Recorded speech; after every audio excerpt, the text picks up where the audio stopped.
আসসালামু আলাইকুম। কেমন আছেন সবাই? আশা করি আল্লাহর রহমতে সবাই ভালো আছেন। আলহামদুলিল্লাহ আমরাও ভালো আছি। আজকে দেখাবো টক ডালের রেসিপি। আর এই টক ডালটা কিন্তু কাঁচা তেঁতুল দিয়ে হবে। তো অবশ্যই ভিডিওটা শেষ পর্যন্ত দেখবেন।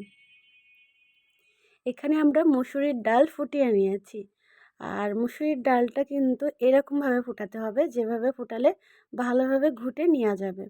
তো আপনারা নিশ্চয়ই স্ক্রিনে খেয়াল করলে বুঝতে পারবেন যে কতটা সুন্দরভাবে আমি কিন্তু এটা ফুটিয়ে নিয়েছি আর চুলার উপর রেখেই ফুটিয়ে নিয়েছি। আর এখন একটা ওড়ঙের সাহায্যে এভাবে করে ঘুটে ঘুটে নেব। আপনারা চাইলে এটা চামচ বা যে কোনো হাতা দিয়েই করে নিতে পারেন। আমার হাতের কাছে ওড়ং ছিল তাই ওড়ং দিয়েই করে নিচ্ছি।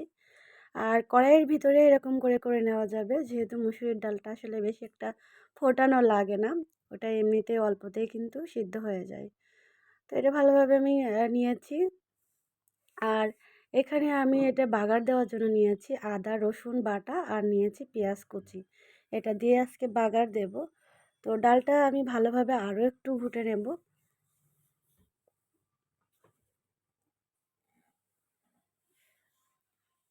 তো দেখুন আমি এরকম করে ঘুটে নিয়েছি। আর এখন তেঁতুলগুলা আমি দেখুন তেঁতুলগুলা গাছ থেকে পেড়ে নিয়েছি। তো তেঁতুলগুলা যেহেতু কাদের উপর পড়েছিল, ভালোভাবে ধুয়ে পরিষ্কার করে নেব। আর এই কাঁচা তেঁতুল দিয়েই কিন্তু আজকে রান্না করে দেখাবো টক ডাল। টক ডাল যারা পছন্দ করেন তারা প্লিজ আমার চ্যানেলটি সাবস্ক্রাইব করে আমার পাশে থাকতে একদমই ভুলবেন না। আর ভিডিওটি আপনাদের কেমন লেগেছে কমেন্ট করে জানাতে একদমই ভুলবেন না। তো আমি 1 চামচ লবণ আর হলুদ দিয়ে নিয়েছি। নিয়ে আরও একটু ভালোভাবে ঘুটে এখন পানি দিয়ে দেব। আমি কিন্তু এটা চুলার উপরে দিয়ে দিলাম। আর পানিটা দিতে হবে আপনারা যেরকমটা পাতলা রাখতে চান। তো যেহেতু টক ডাল একটু পাতলা খায় মানুষ, তো আমি অনেকটা ডাউল নিয়েছিলাম, মানে 250 গ্রাম মতো। তো আমি আমার পরিমাণটা বুঝে পানি দিয়েছি। আর এখানে কাঁচা তেঁতুলগুলো আমি ভালোভাবে ছুলে নিয়েছি। ছুলে ধুয়ে এখন দিয়ে দেবো ডাউলের ভিতরে। আর ডালটা আমি বলক আসা অবধি জ্বালিয়ে নেব। তো আলহামদুলিল্লাহ বলক কিন্তু চলে আসছে।